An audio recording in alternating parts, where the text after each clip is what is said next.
作为一位在国内还要直播带货的前央视主持人赵普，他的发声为弱者的发声格外珍贵和勇敢。我不由又想起另外一位以直播带货改变人生的董某某，他非常擅长煽情，经常说一些类似于智者不惑、仁者无忧、勇者无畏、知行合一、以天下为己任的这样的话经常挂在嘴边。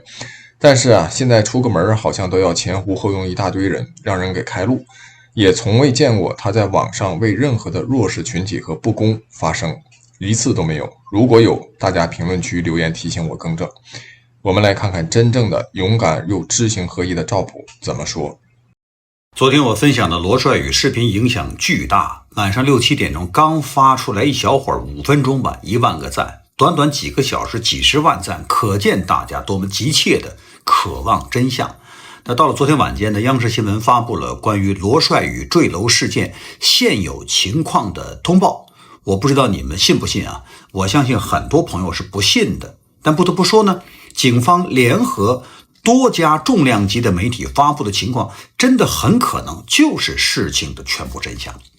通报呢和昨天我分享文章里的内容呢有很多不一致的地方。我呢是做新闻出身的，是一个资深的媒体人，原则上呢我是愿意相信官方报道的。但是官方报道是不是事实呢？老百姓的心里呢是有自己的判断的，信或者不信，其实大家呢都可以保留自己的观点。那在这儿呢无论如何，我一定要抨击一下这个湘雅二院。这个事儿为什么说到是湘雅二院干的呢？大家就都信了，对吧？院长和医院真的是应该反思一下自己到底出了什么问题，你的口碑才会沦落成这个样子。真的不是一朝一夕所谓冰冻三尺非一日之寒，你不好好反思，这个事儿还会继续第二次、第三次、更多次的发生，对不对？那我给大家一一的解释和梳理一下第一，罗帅宇居住的房间、房门还有房锁都没有发现破损变形，房屋内物品完好，没有发现打斗、活动、拖拽等异常痕迹。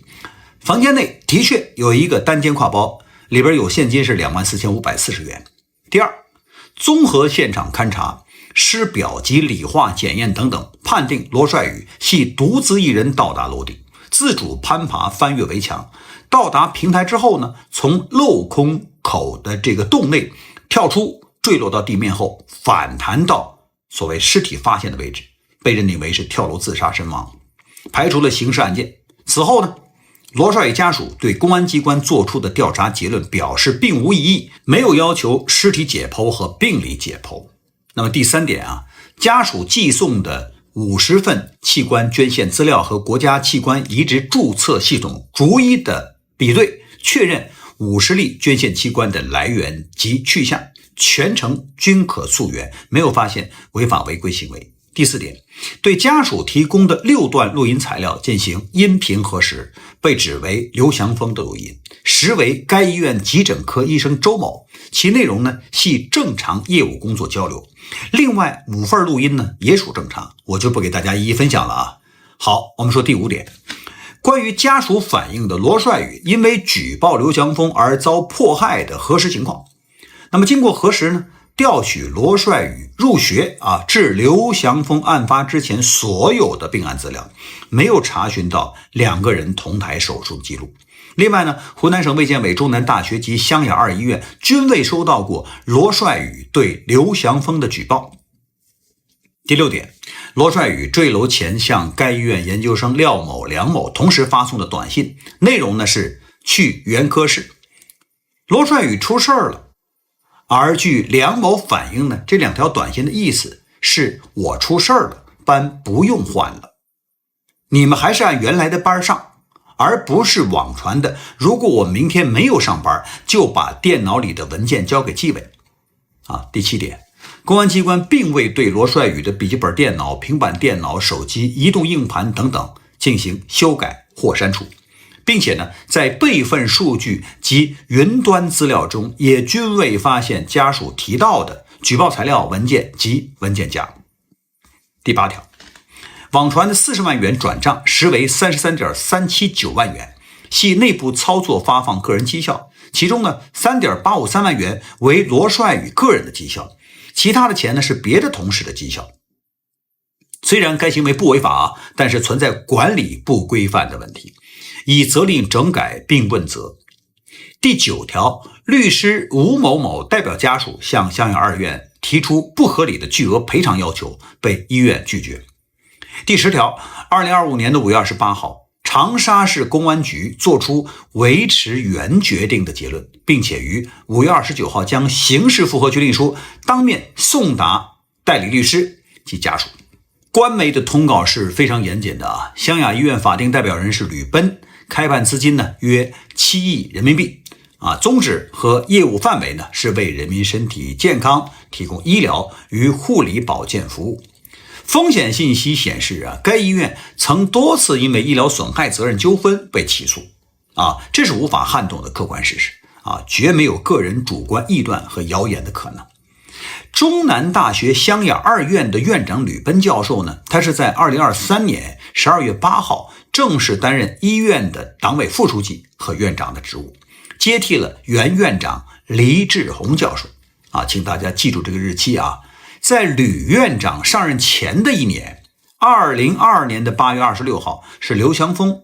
被带走调查的日期，也就是先有刘祥峰被调查，1年之后换上吕奔教授当院长。那么在吕奔教授上任当院长的5个月后呢，发生了2024年5月8号罗帅宇坠楼事件。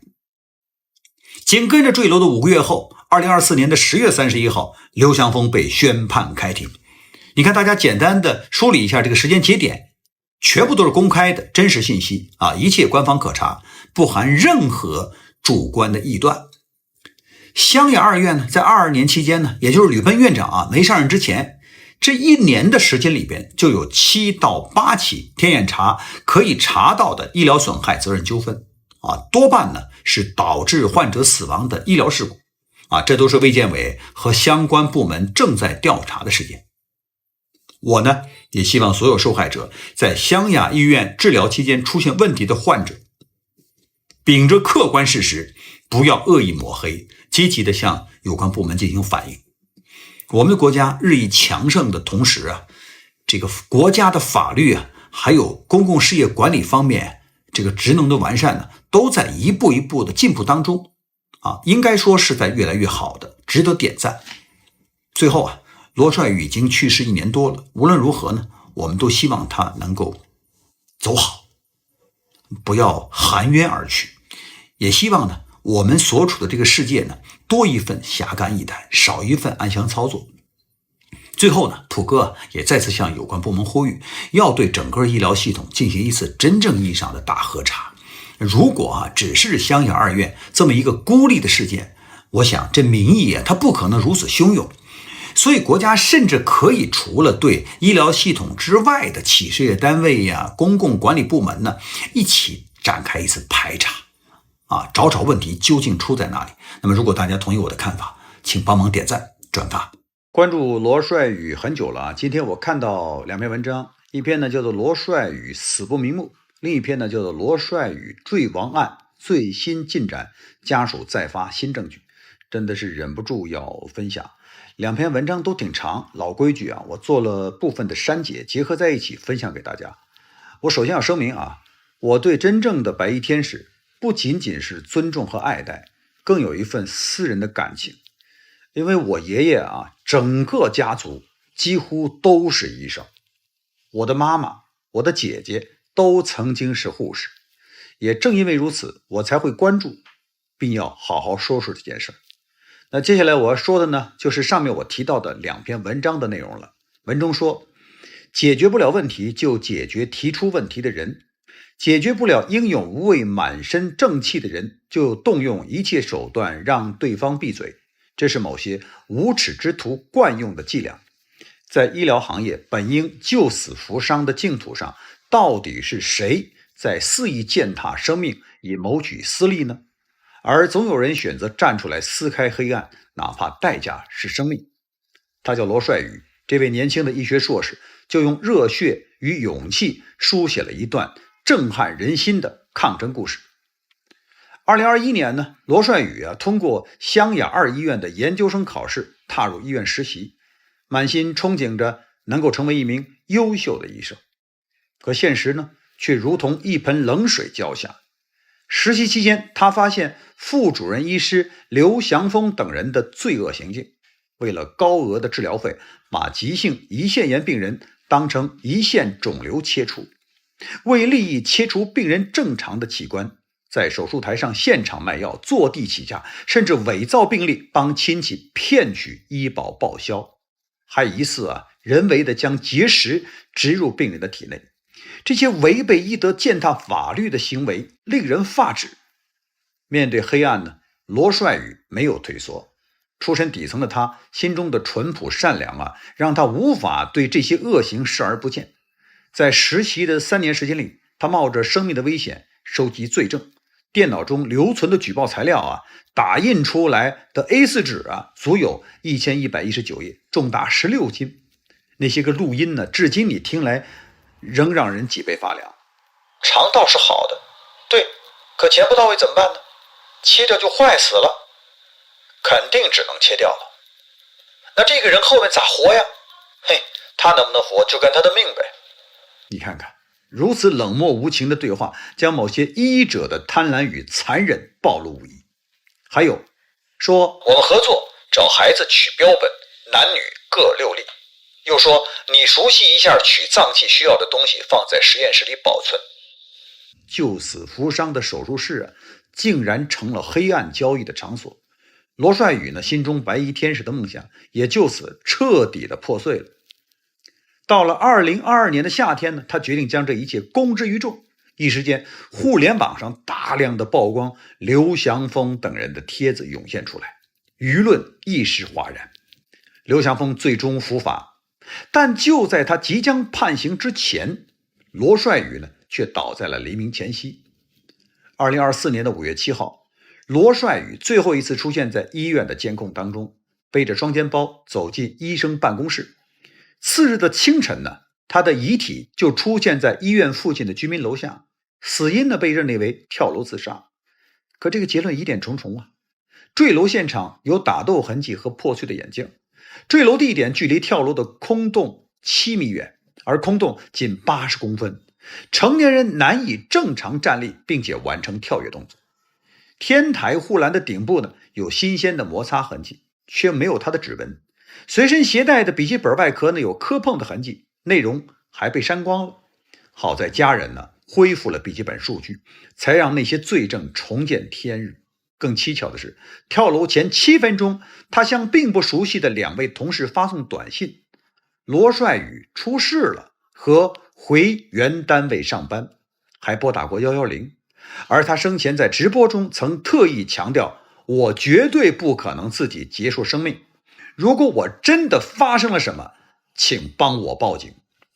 这些都让自杀的定论难以服众。罗帅宇的父母无法接受这样的结果，